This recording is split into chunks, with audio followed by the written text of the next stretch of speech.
All right, I want to make a video real quick on these 6.7 Powerstrokes, specifically, I guess the Gen 2s, referring to a coolant leak. You can see I'm draining the coolant right there.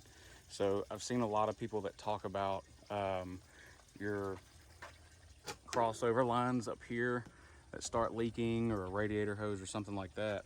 But I have a leak on mine that didn't seem to be all that common.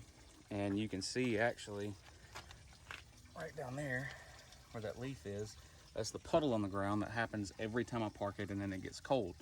And what was doing it is this line going to your overflow. I don't know how well you'll be able to see it.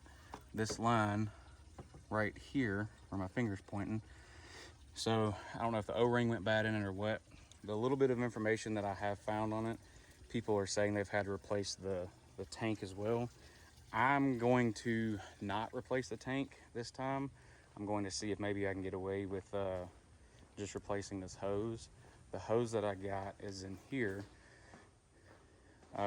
It's a Dorman hose, but this is it. I think that O-ring inside there is what everybody's saying fails. This is the part number that I got. If you want to get the same one that I did, we'll see if this fixes the problem. If not, then maybe I'm having the same issue as everybody else where I have to replace the overflow tank as well. But we'll see how it goes. I just want to make a video of it. I haven't found any videos of this specific leak on YouTube for these trucks, but the way that I'm going to attack it is, you see I've already got my charge pipe disconnected right here from the intercooler. So disconnect that. It'll give you some room to get a pick on that clip right there, and then you just pull that clip up, pop this off after you drain your coolant, obviously. And then down in here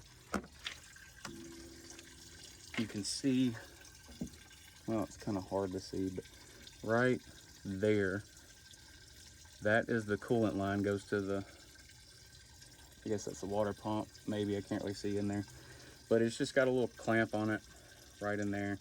Get you some long needle nose pliers, disconnect it, and then you can snake it out of there. Put the new one in. Should be a pretty quick and painless repair. I say that, and generally every time I say that, it turns into a nightmare. But yeah, we'll see how it goes. Hopefully this will fix it. I'll update after a couple days, or really after I drive it and park it overnight. If it doesn't leak, then I would say that it's good. And then, anybody else that has this problem, I would recommend, try replacing the hose first. And then, if you keep having issues, either check your O-ring, or you're going to have to replace your entire overflow tank. But we'll see how it goes.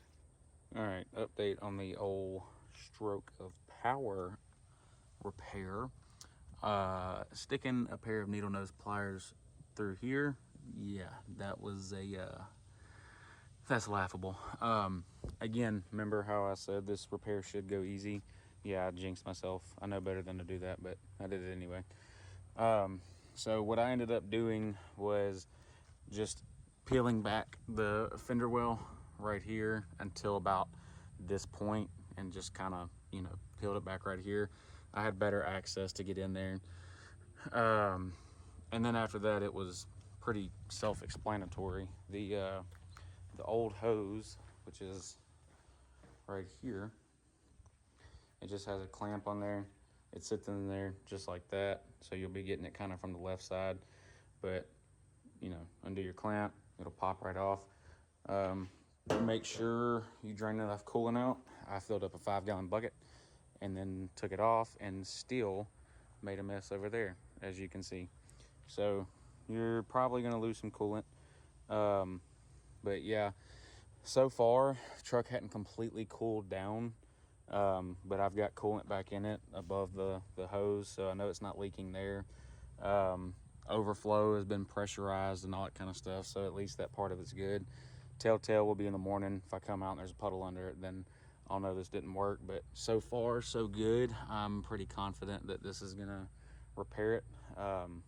So I would say if you have this issue, then it would be worthwhile to just try to replace that hose first, instead of fooling with replacing the tank all at the same time whenever you may not need to replace your tank.